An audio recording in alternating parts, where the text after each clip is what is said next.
So we're back in the shop today working on our budget Cherokee build. We're going to give you a little rundown here. I guess we're going to build it somewhat in stages, going by price, everything like that. Now we're trying to keep this under a strict budget.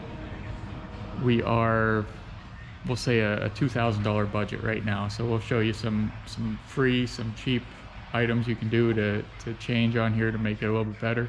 Again, this is a strictly off-road rig, so some of this stuff we're not going to recommend for a daily driver. We are doing this with minimal tools. You're going to need a welder, a grinder, some small things like that. We do have a shop full of tools here, but we are, at least for this stage, we're not going to use any of that stuff. The only thing I will use, because I do have it, and after having one you'll never work without one, is the lift.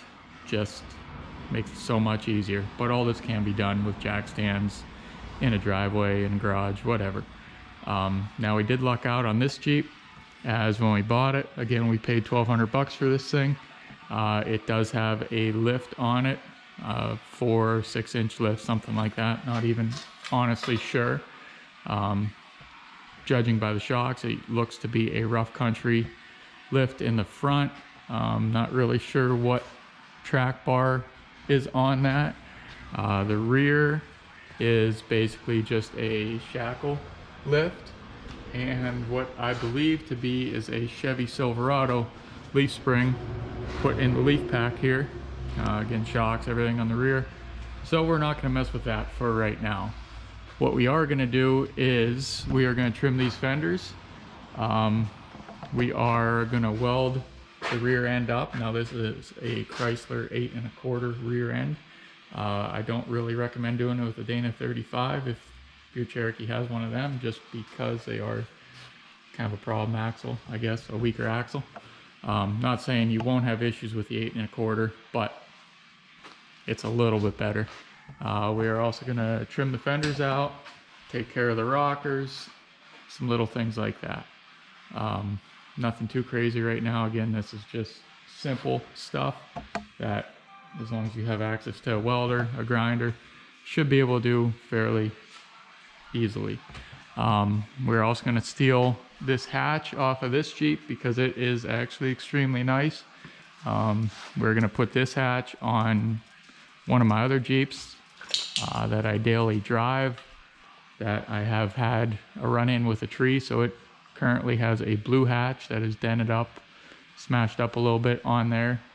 So I'm going to take this hatch, throw on my other Jeep, and do some little things like that. We will throw a slip yoke eliminator in here right now, although it's not really needed. As the way this Jeep's set up, it's been run for a while like that, as is. It's just in the future we're going to need one, so we might as well take care of it now. All right, I'll set up here and get started.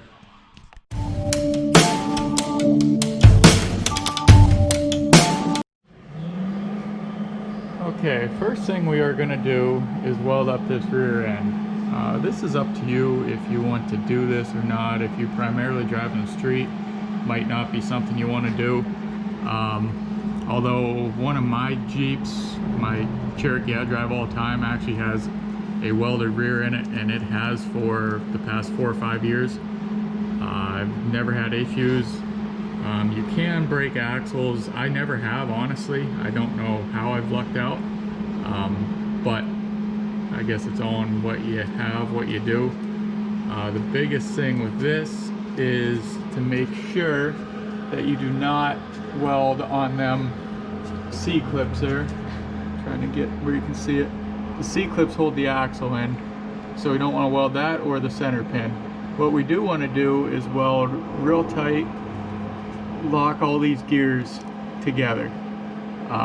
Some people also weld to this, to the carrier here. You can do that if you want.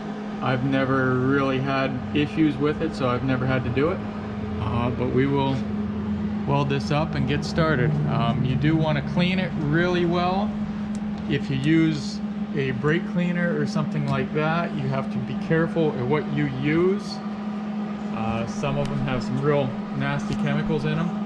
I like to let it, I spray it out, clean everything up real good, spray it with with shop air, compressed air, and I usually let it sit overnight and spray it out again with compressed air again the following day, right before I'm doing everything, clean everything up real good, and just be real careful. The fuel tank is right above you.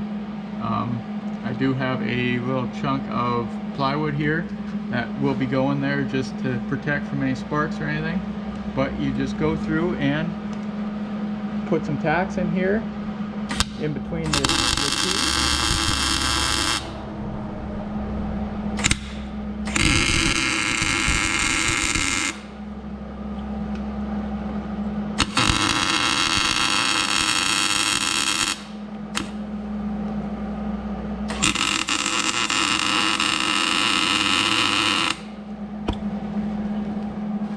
Okay, so there's a start to show you what I'm trying to accomplish here.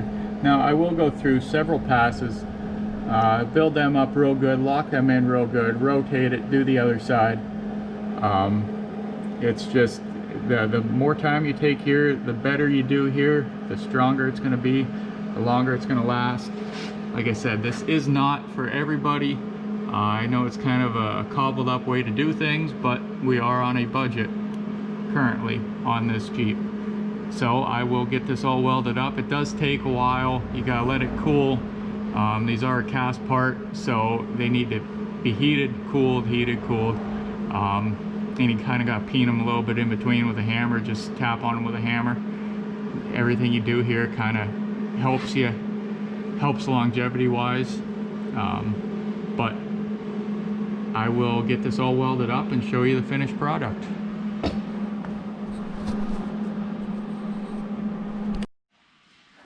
Okay, so as you can see, it's still steaming. We just finished welding this up. Now what we do is, you saw where we tacked in between two teeth here. I always go in between the next two teeth, fill that in on each gear, so it creates one big, basically you're contacting 3 gears or welding 3 gears together instead of 1 tooth at a time. It just makes it a lot stronger. Weld back into here in between the gears as much as you can, just to stiffen up it everywhere you possibly can. If you do this, I mean, this is going to be super strong. You're probably, as long as the welds hold, or as long as the welds bite in, you should never really break this. What you're going to do now is you're going to snap axle shafts before you break this, or ring and pinion, I guess.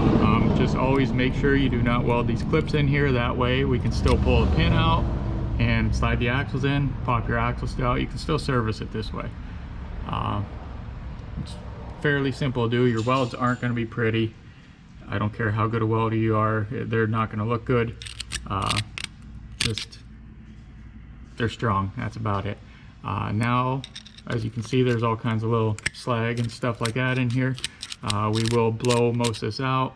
The stuff in here doesn't really matter. You do want to pay attention. Go check your ring gear out, roll it around slow, make sure there's nothing built up on there, because that will chew your pinion up. And then, you know, we got to clean all this out of here. Basically clean it up real good, let it cool. Don't force it to cool. The slower it cools, the better, being that it's cast parts. But it's, like I said, it's a real easy process. Might not be for everybody, but for an off-road rig, you really can't beat a Lincoln locker. Said clean it up, put it back together, fill it up with fluid, and move on to the next project.